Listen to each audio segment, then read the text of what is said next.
যে শত্রু আপনাকে হত্যা করতে চায় তার চেয়ে ভয়ঙ্কর সেই শত্রু যে চায় আপনি নিজেই নিজের হাতে পতন হয়ে যান।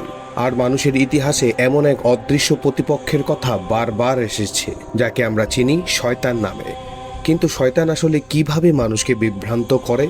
ইসলামী সূত্রে তার সবচেয়ে গুরুত্বপূর্ণ অস্ত্রগুলোর একটি হলো ওয়াসওয়াসা, অর্থাৎ মানুষের অন্তরে কুমন্ত্রণা সৃষ্টি করা। ইবলিশ ফেরেশতা নয়, কুরআন তাকে জিনদের অন্তর্ভুক্ত করেছে। তার অবাধ্যতার মূল কারণ ছিল অহংকার। আদমকে সিজদা করার নির্দেশ অমান্য করে সে নিজেকে শ্রেষ্ঠ মনে করেছিল।